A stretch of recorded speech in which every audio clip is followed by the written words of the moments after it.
بسم اللہ الرحمن الرحیم۔ السلام علیکم ناظرین، تاریخ اسلام میں حضور صلی اللہ علیہ وآلہ وسلم کی آمد سے پہلے عرب کے 3 مشہور بت تھے جو خانہ کعبہ میں موجود تھے: لات، منات اور عزا۔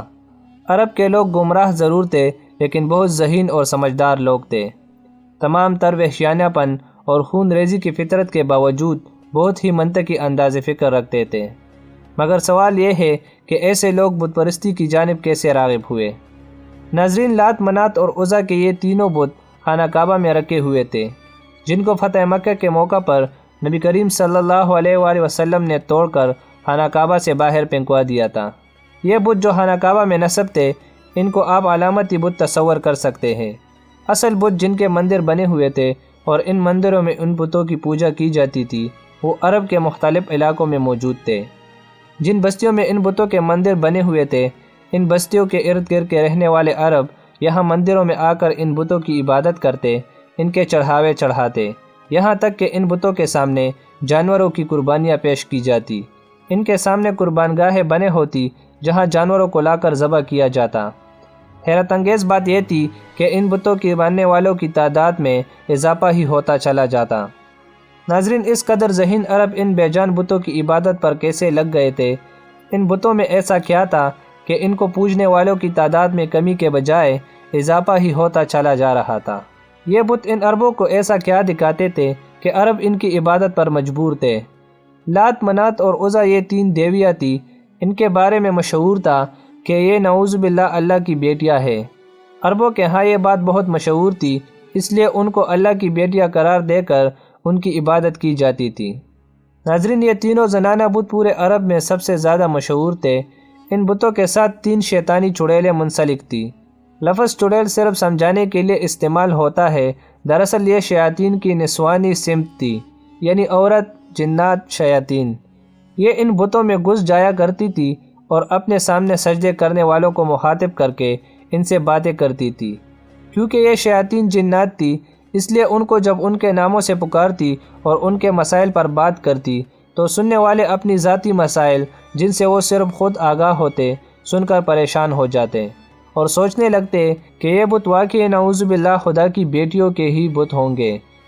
ان بتوں کی دیکھ بھال اور لوگوں کو ان کی عبادت کے طریقے سکھانے کے لیے مندر میں پجاری ہوا کرتے، جو لوگوں کو گمراہ کرتے اور اس کے بدلے بتوں پر چڑھاوے کی اشیاء سمیٹتے۔ اس طرح گمراہی کا یہ کھیل جاری و ساری تھا۔ ناظرین، لات، منات اور عزا کو سب سے زیادہ مانا جاتا تھا، لیکن ان تینوں میں سب سے زیادہ بلند مقام جسے حاصل تھا، اس کا نام عزا تھا۔ لفظ عزا عزت سے نکلا ہے، جس کے معنی سب سے زیادہ قابل عزت کے ہے۔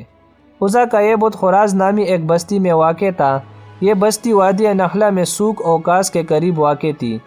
یہ وہی مقام ہے جس کے قریب جنات کی ایک جماعت نے نبی کریم صلی اللہ علیہ وآلہ وسلم سے ملاقات کی اور آپ صلی اللہ علیہ وآلہ وسلم نے ان کو دعوت اسلام دے کر مسلمان کیا تھا۔ ناظرین، عزا کے بت کا ایک شاندار مندر بنایا گیا تھا۔ اس مندر میں دوبیا اسوینی نامی ایک پجاری عزا کے بت کی دیکھ بھال اور خدمت کرتا تھا۔ مندر کے سامنے تھوڑے فاصلے پر جاؤ کے 3 درخت تھے۔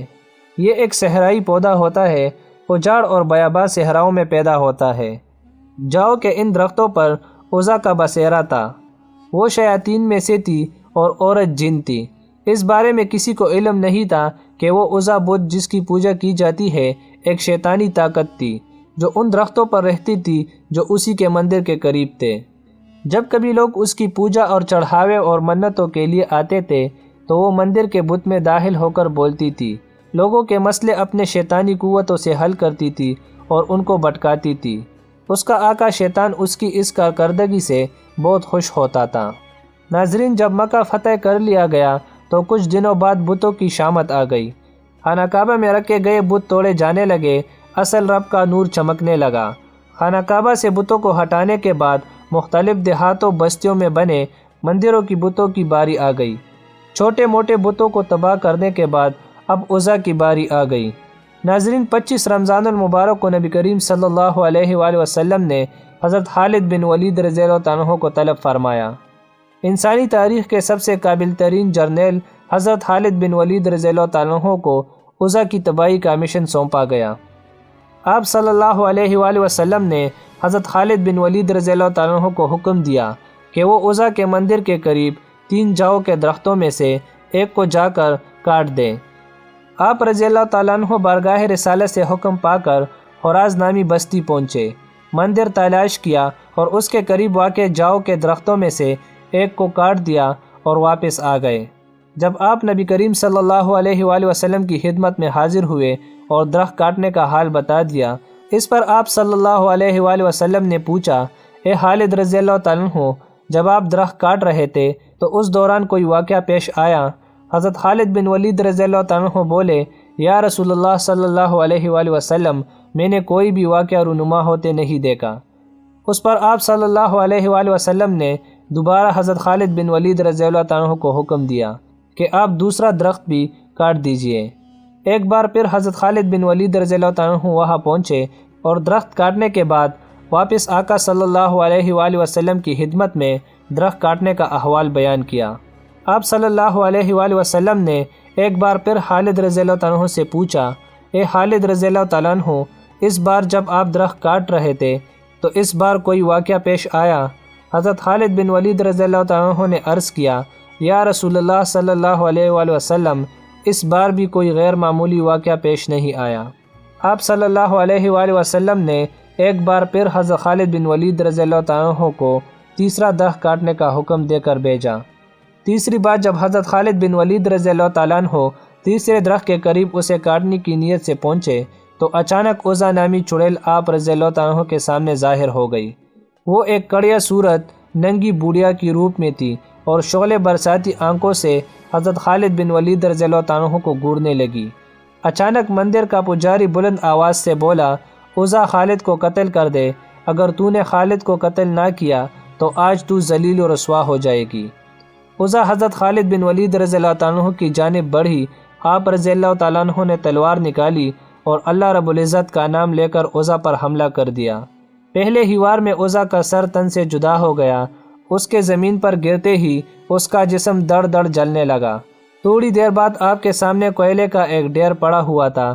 آپ نے اسے قتل کرنے کے بعد اس کے بت کو بھی ٹکڑے ٹکڑے کر دیا اور پھر اس کے بعد مندر کے پجاری کو بھی قتل کر کے واپس روانہ ہوئے۔ آپ نے سارا واقعہ حضور صلی اللہ علیہ وآلہ وسلم کے سامنے عرض کیا۔